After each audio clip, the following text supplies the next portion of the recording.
Secret. हमारी video पसंद I like करें, सब्सक्राइब करें। मामा, आज आपने हमें क्या बनाना सिखाया है? बेटा, आज मैंने आपको मटका पिज़्ज़ा बनाना सिखाया है। ये बहुत ही यम्मी न्यू स्टाइल पिज़्ज़ा आप तो बनाएंगे और खाएंगे तो आप भी ऐसे ही कहेंगे इंशाल्लाह।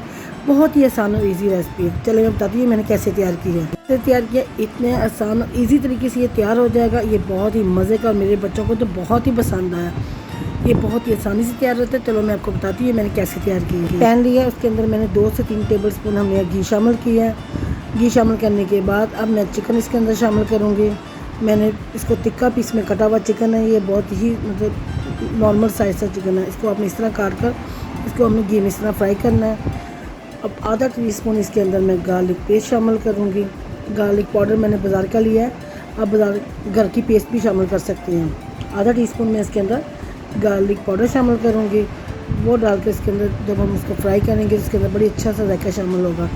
आधा टीस्पून इसके अंदर मैं नमक शामिल करूँगी। इसको हमने तब तक फ्राई करना है जब तक ये हमारा चिकन कलर चेंज नहीं कर लेता।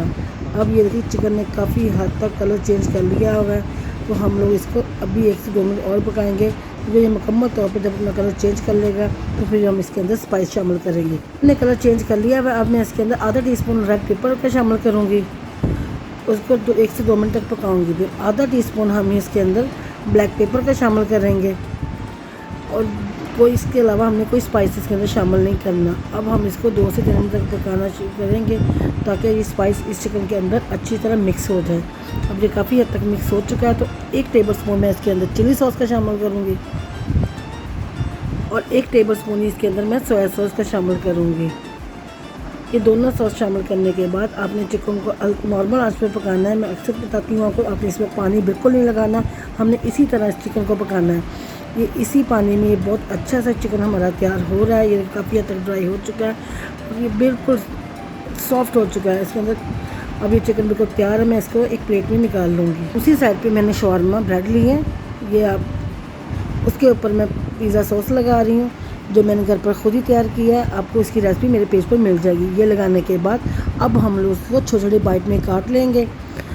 आपने बिल्कुल इस तरह लंबे काटने के बाद अब हम इसको छोटे छोटे बाइट में काट लेंगे। आपको मैंने शवारमा ब्रेड और पिज़्ज़ा सॉस की रेसिपी पहले बता चुकी हूँ, वो मेरे पेज पर मौजूद है। आप घर पर ही तैयार करें तो ज़्यादा आसान और मज़े की लगेगी और साफ़ तरीके से आप इसको बना सकते हैं। आपने इसको छोटे छोटे पीसेस में ऐसे काट लेना है। इसी तरह अपने तीनों ब्रेड को बिल्कुल छोटे छोटे बाइट में काट लिया हुआ है। फिर मैंने एक मटका लिया, उसके अंदर मैंने बाइट में कटा हुआ जो ब्रेड है वो डाल देनी है। आपने टिक्का चिकन भी बनाया वो शामिल कर देना है। ये दोनों चीज़ें लगाने के बाद इसको अच्छी से लेयर लग जाए नीचे। अब मैंने चॉप कटी हुई शिमला मिर्च है, आपने इसके ऊपर वो डालनी है।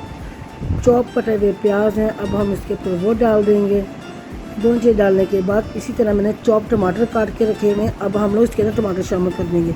अब मोज़रेला चीज़ जो मैंने क्रश की हुई है वो इसके ऊपर डाल देंगे ताकि इसकी अच्छी सी एक लेयर बन जाए। आपने मोज़रेला चीज़ अच्छी तरह लगा देनी है इसके ऊपर। चीज़ आपने इसके ऊपर इतनी लगानी है जो हमने लेयर लगाई है सारी इसके अंदर छुप जाए। अच्छी तरह मोज़रेला चीज़ लगाने के बाद जो मैंने बाइट में कटा हुआ शवारमा ब्रेड थी आपने वो लगा देनी है। इसको भी आपने अच्छी लेयर देनी है, मुकम्मल तौर पर इसकी लेयर लगानी है ताकि हमारी शवारमा ब्रेड की अच्छी सी लेयर लग जाए। अब हम लोगों ने जो टिक्का चिकन बनाया था अब आपने इसके ऊपर वो डाल देना है। उसको हमने मुकम्मल तौर पे उसकी एक लेयर लगानी है ताकि जब आप खाएं आपकी हर बाइट में आपको चिकन का टेस्ट भी आता रहे। अब इसके अंदर देखिए मुकम्मल तौर पे मैंने चिकन लगा दिया हुआ है। काफ़ी हद तक चिकन इसके अंदर चला गया हुआ है। अब मैंने एक साइड पर मशरूम लिए हैं। इस मशरूम को आपने बिल्कुल बारीक बारीक काटना है। ये बहुत ही मज़े के और टेस्टी लगते हैं, आप भी ज़रूर डालिएगा। ये तो आप ज़रूर डालिएगा। मशरूम को हमने बारीक बारीक काट लिया हुआ है। अब हम लोग जो चिकन की लेयर लगाई थी इसके ऊपर हम लोग मशरूम की लेयर लगा देंगे ताकि हम लोग इसके अंदर इसकी एक अलग से लेयर लगेगी। अब हम लोग फिर मोज़रेला चीज़ इसके ऊपर डाल देंगे ताकि जैसे मैंने पहले कहा था जो टॉपिंग डाली हुई थी वो सारी इसके अंदर छुप रही। इतनी चीज़ हमने डालनी है। अब मैंने फिर जो वेजिटेबल काट कर रखी हुई थी मिक्स आपने इसके अंदर वो शामिल कर देनी है। ये सारी मिक्स शामिल करने के बाद मैंने पिज़्ज़ा सॉस इसके अंदर आप डालेंगे। इस पिज़्ज़ा सॉस अच्छी तरह इसके ऊपर डाल देनी है। आप 2 लेयर्स पे भी डाल सकते हैं लेकिन मैं ज़्यादा नहीं डालना चाहती। अब फिर हम लोग इसके अंदर मोज़रेला चीज़ भी शामिल करेंगे ताकि हमारी सारे स्पाइस इसके अंदर अच्छी तरह मिक्स हो जाए। फिर हम लोग इसके ऊपर चिकन का टिक्का लगा रहे हैं ताकि आप जब खाएँ आपकी हर बाइट में ये टेस्ट आए। मशरूम और टिक्के का, हर चीज़ आपको बहुत ही मज़ा देगी।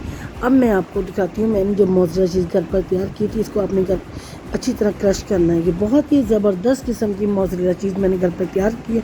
अगर तो आप ये रेसिपी देखना चाहती है, रेसिपी मेरे पेज पर मौजूद है, नहीं तो आप बाज़ार से ले लें, लेकिन मैं इसलिए आपको घर पर चीज़ें बनाना सिखाती हूँ ताकि आप आसानी से कम बचत तरीके से घर पर ही अपनी रेसिपी तैयार करें और आपको खुशी हो कि हमने बहुत ही मज़े की रेसिपी अपनी चीज़ें खुद बनाने के बाद ये तैयार की है। अब मैंने चॉप कटे हुए टमाटर हैं, शिमला मिर्च है और प्याज है। अब हम लास्ट पर उसकी लेयर लगाएंगे। अच्छी तरह लेयर लगाने के बाद अब आप मैं इसके ऊपर रोज़मेरी और ऑरिगेनो डालूँगी। डालने के बाद जो मैं क्रश की हुई चीज़ है वो अच्छी तरह इसके ऊपर भरकर लगा दूँगी। चीज़ लगाने के बाद अब मैं इसके ऊपर जैतून लगा दूँगी। इसका भी बहुत ही मज़े का टेस्ट होता है। आपको पता है इसके बगैर तो लोग पिज़्ज़ा खाते नहीं। अब फिर शिमला मिर्च, प्याज और टमाटर थोड़ा सा ऊपर डालने के बाद मैं इसके ऊपर ऑरिगेनो और रोज़मेरी डाल दूँगी और इस पिज़्ज़े को हमारा बिल्कुल रेडी है ओवन में जाने के लिए। ये बहुत ही मज़े का मटका पिज़्ज़ा हमारा तैयार है। जब आपको बनाएंगे आप भी ऐसे ही करेंगे। अब मैं इसको अच्छी तरह ऊपर से कवर कर दूँगी ताकि मैं इसको ओवन में रखूँ। आप इसको बेकिंग ओवन में रखें, आम ओवन में रखें या चूल्हे पे बनाएंगे, बहुत ही आसानी से तैयार हो जाएगा। मैं इसको बेकिंग ओवन में रखूँगी। इसको मैंने पहले से प्रीहीट करके रखा हुआ था।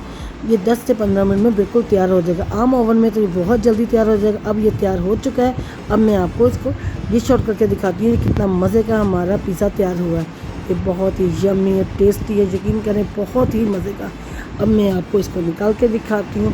आप यकीन करेंगे जो इसके अंदर से लेयर्स निकल रही हैं, ओ यम्मी, मज़ा आ गया। इतनी मज़े की कि आप बड़े से बड़े ब्रांड पे भी चले तो इतनी लेयर्स का आपको पिज़्ज़ा नहीं मिल सकता। बहुत ही मज़े का यम्मी सा हमारा मटका पिज़्ज़ा तैयार हो चुका है। आप भी बनाएंगे इंशाल्लाह ऐसे ही करेंगे। इसके अंदर इतनी लेयर्स हैं जैसे वो तुर्की में पिज़्ज़ा बनाते हैं ना, उसी की जितनी लेयर्स निकल, इसी तरह इसके अंदर भी बहुत ही ज़बरदस्त किस्म की लेयर्स निकल रही हैं। अगर आपको मेरी रेसिपी पसंद आ रही है, इसको लाइक करें, सब्सक्राइब करें, शेयर करें ताकि और लोग भी मेरे पेज का हिस्सा बन सकें। यकीन करें इतना मज़ा आ रहा है जिस तरह जल्दी से इसको खा लें। अब मैं आपको इसको प्लेट में निकाल के दिखाती हूँ। ये देखें, इसके अंदर प्लेट में निकाल रही हूँ, इसके अंदर जो लेयर्स आ रही हैं सारे मुख्तलिफ फ्लेवर मिलके बहुत ही ज़बरदस्त किस्म का हमारा मटका पिज़्ज़ा तैयार हो चुका है। इसको निकालने का जो मज़ा आ रहा है खाने के बाद, इसका क्या ही बात है, बहुत ही मज़े का। यकीन करेंगे इसके अंदर से लेयर्स निकल रही हैं। मज़ा आ गया था मैंने जब बनाया, इसको खाया, इतना टेस्टी, आप भी कहेंगे क्या माल हो गया। अब मैं इसको खाकर दिखाती हूँ आपको। यकीन करें अब अभी तो ये इसके अंदर ऐसे लेयर आ रही हैं, ये बिल्कुल मटका हालांकि 1 फुट के फासले पे पड़ा है, लेकिन इतनी ज़ोर से खिंची हुई आ रही हैं कि इससे भी लंबी लेयर इसके अंदर जा रही थी। अब यकीन करें ज़रूर ट्राई कीजिएगा, इंशाल्लाह आपको पसंद आएगा। ये सारी चीज़ें मैंने घर पर ही बनाना सिखाई हैं। आप मेरी रेसिपी को ट्राई करें और आपको बहुत पसंद है। अब मैं आपको चेक करके बताती हूँ कितना मज़े का पिज़्ज़ा तैयार हुआ। यकीन करें इतना टेस्टी, इतना हर चीज़ का जायका जो मुंह में आ रहा है, मुंह में ऐसे दिल चाहता है बस खाते जाएं, हाथ नहीं रुक पा रहा। कहता मैं आपको दुनिया की हर चीज़ सिखा दूँ। अगर आपको मेरी रेसिपी पसंद आ रही है तो इसको लाइक करें, सब्सक्राइब करें, शेयर करें और मुझे दुआ में याद रखें। अल्लाह हाफिज़।